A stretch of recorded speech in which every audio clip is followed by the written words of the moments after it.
The kamikaze. I mean, let's talk about a powerful image. We all have this picture in our minds, right? World War II Japanese pilots. These guys were going on suicide missions against Allied ships. Those huge aircraft carriers. And it Yeah. wasn't just a random act. The term kamikaze itself, I mean, it translates to define wind, right? So there was this idea of a force greater than themselves driving these pilots. It's heavy stuff to think about. And it really makes you wonder about the whole idea of commitment. When does it make sense to go all in? When is it better to hold back? That's the question, isn't it? I mean, this tactic, this kamikaze strategy, it didn't really come about until later in the war, like around 1944 when the Japanese were, starting to lose pretty badly. Yeah, makes you think about desperation too. But I think that's what's so interesting about this deep dive. Looking at something so dark and trying to understand it. I mean, can we really learn something from this? Something relevant to our lives today? I think we can. I mean, sometimes the best way to understand ourselves is to look at the extremes of human behavior. The intensity of the kamikaze pilots and what they did. It shows us the power of belief, the power of dedication, even when it's, maybe misdirected. I think we all have that in us, that potential for intense dedication. But I guess the key is figuring out how to direct it in a healthy way. Yeah. Not a destructive way. Exactly. And I think that's where understanding the kamikaze comes in. I mean, these guys weren't just, mindless robots following orders. They had a very specific mindset. So what was it about? Like, why would someone do that? Volunteer for a suicide mission? Well, a big part of it was duty, honor. They felt this immense responsibility to their country, to their emperor. They were willing to sacrifice everything. That's a lot to carry. And it reminds me of something you mentioned before, Bushido. Right, Bushido, the way of the warrior. It's the traditional code of a samurai. It emphasizes things like loyalty, self-sacrifice, honor above all else, and surrender. That was seen as the ultimate shame.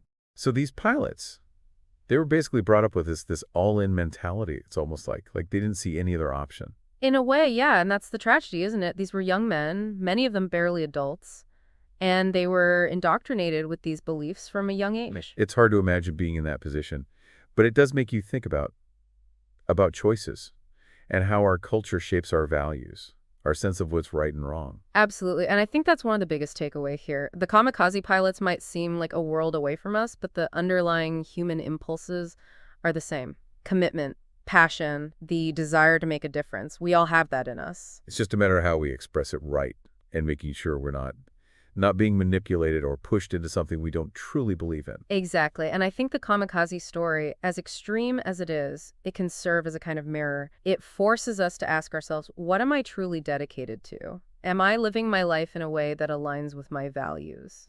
It's a powerful question. And it makes me think about the whole live life to the fullest thing. We hear that all the time. But what does it actually mean? I think it means finding that thing, that purpose, that thing that makes you want to go all in, but doing it in a way that's sustainable, that doesn't lead to self-destruction. So how do we find that balance between passion and self-preservation? I mean, the kamikaze pilots obviously took it to the extreme. Right. And that's the key, learning from their example without repeating their mistakes. It's about finding our own all-in moments, but with a safety net, with a plan. So what does that look like in practice? I mean, can you give me an example? Sure. Think about starting a business. It's something a lot of people dream of, but it's also risky. Yeah, you could lose everything. Right. So the kamikaze approach would be to quit your job, drain your bank account, and just go for it. No backup plan, no safety net. Sounds a bit like the Japanese command in the war, huh? Going all in on one desperate strategy. Yeah, kind of. But what if you took a different approach, a more calculated approach? You keep your day job for a while. You do your research. You make a business plan. You maybe even start small, test the waters. So you're still committed, you're still passionate, but you're also being smart about it. Exactly. You're building your parachute first. That's what I call it. You're giving yourself a chance to succeed without risking everything. That makes a lot of sense. It's like you're harnessing that divine wind, but you're also steering it. You're not letting it control you. That's a great way to put it. It's about finding that sweet spot between passion and strategy, between courage and wisdom. And it's interesting. We've been talking about commitment in terms of big things, like starting a business, but I think it applies to everyday life too. Absolutely. It's about the little choices we make every day. Do we stay in our comfort zone? Or do we challenge ourselves? Do we let fear hold us back? Or do we face it head on?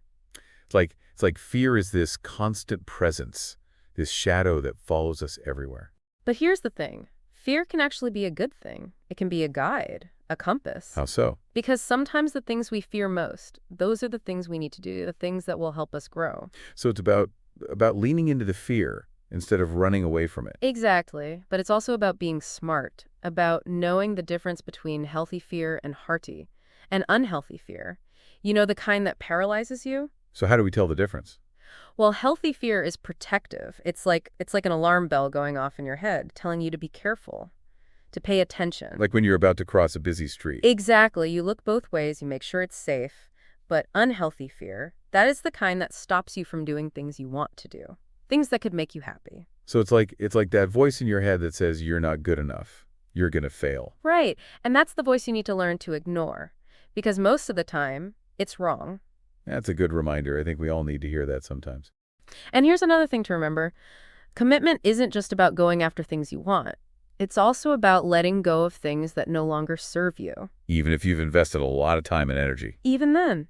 Because sometimes holding on, it does more harm than good. So it's about knowing when to cut your losses. In a way, yeah. It's about recognizing when a path, no matter how much you've put into it, it's no longer leading you where you want to go. That's tough. I mean, it takes a lot of courage to do that, to admit you were wrong, to start over. It does, but it's also incredibly liberating because it frees you up to pursue something better, something that's more aligned with who you are, who you want to be. So we've talked about a lot of things: fear, commitment, passion. But there's one thing we haven't really talked about yet, and that's purpose. Ah, purpose, the big why. It's what gives meaning to everything we do. And it's what I think separates the kamikaze pilots from the rest of us. That had a purpose. A misguided purpose, maybe, but a purpose nonetheless. I think that's a fair assessment, and it's why it's so important for us to find our own purpose, something we truly believe in, something that drives us, that gives us that same level of commitment. But without the self-destruction, obviously. Of course. Without the self-destruction, it's about finding that balance, that sweet spot between passion and strategy. So how do we do that? How do we find our purpose? Well, there's no easy answer to that. It's a journey, a process of self-discovery. But I think it starts with asking yourself some tough questions. What are you passionate about?